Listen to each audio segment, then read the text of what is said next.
النهاردة هنعمل تومية في البيت. معايا 3 معالق زبادي كبار، 3 معالق مايونيز كبار، وعندي 3 معالق نشا. على كل معلقة نشا نص كوباية مية. عايزة معلقتين نشا يبقى كوباية مية. هنا انا مستخدمة 3 معالق نشا على كوباية ونص مية. كل معلقة نشا نص كوباية مية. 4 فصوص ثوم، وهنا حسب الرغبة، عايزة زودي. ومعانا نص كوباية زيت وعصير ليمونة كبيرة. هنا انا في المرحلة دي انا مش عايزة زيت ولا اي حاجة من دول. انا همسك النشا والمية والثوم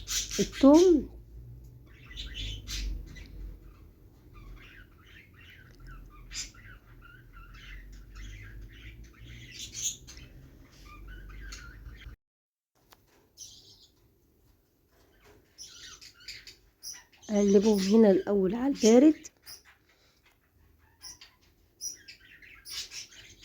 وبعد كده ارفعهم على النار. هنا ما سيبش الحاجة على النار، وتاني اقلبها فيها لغاية ما تبقى كريمي وشفافة بالمنظر ده. هتبدأ تربط معايا اهي اهو. انا عايزاها كده، ما مش عايزاها اكتر من كده، شفافة بالمنظر ده. هنا خلاص هطفي عليها اهي المنظر اهو.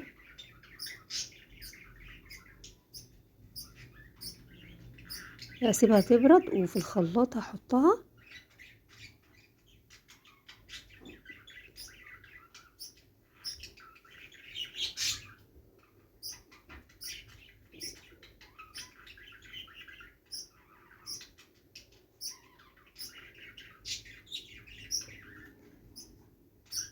بعدين هنزل بعصير الليمون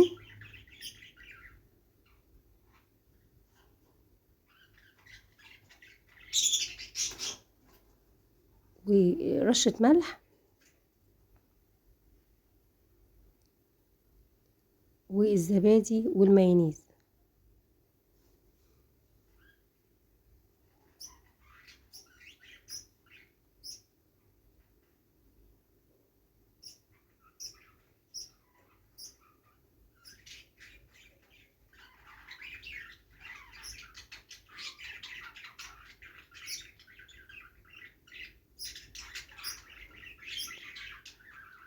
هنا في المرحلة دي انا ممكن اضيف الزيت، او ممكن اضيفه واحدة واحدة وهو بيتضرب على في الخلاط بالشكل ده، كريمي وجميل وهيعجبك.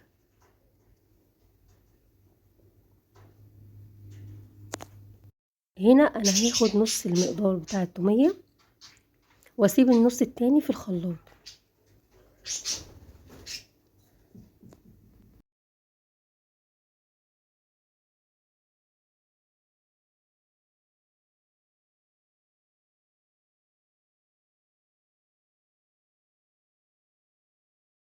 له معلقة بابريكا ومعلقة شطة كبيرة عشان اعمله تومية حارة.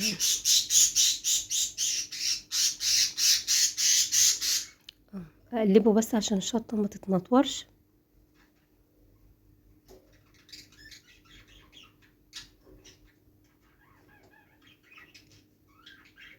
اضربه ضربة خفيفة كده بس الشطة تتمزج مع التومية.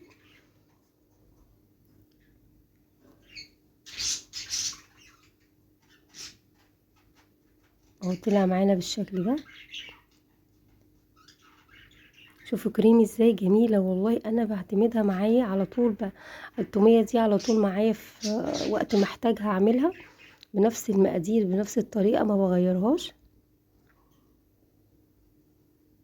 اهي بصوا الكريمي انا هوريكم ازاي هي بالمعلقة اهو، ان هي كريمي وناعمة اهو المنظر ده.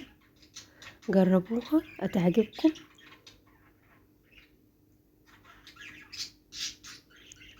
وصحة وهنا.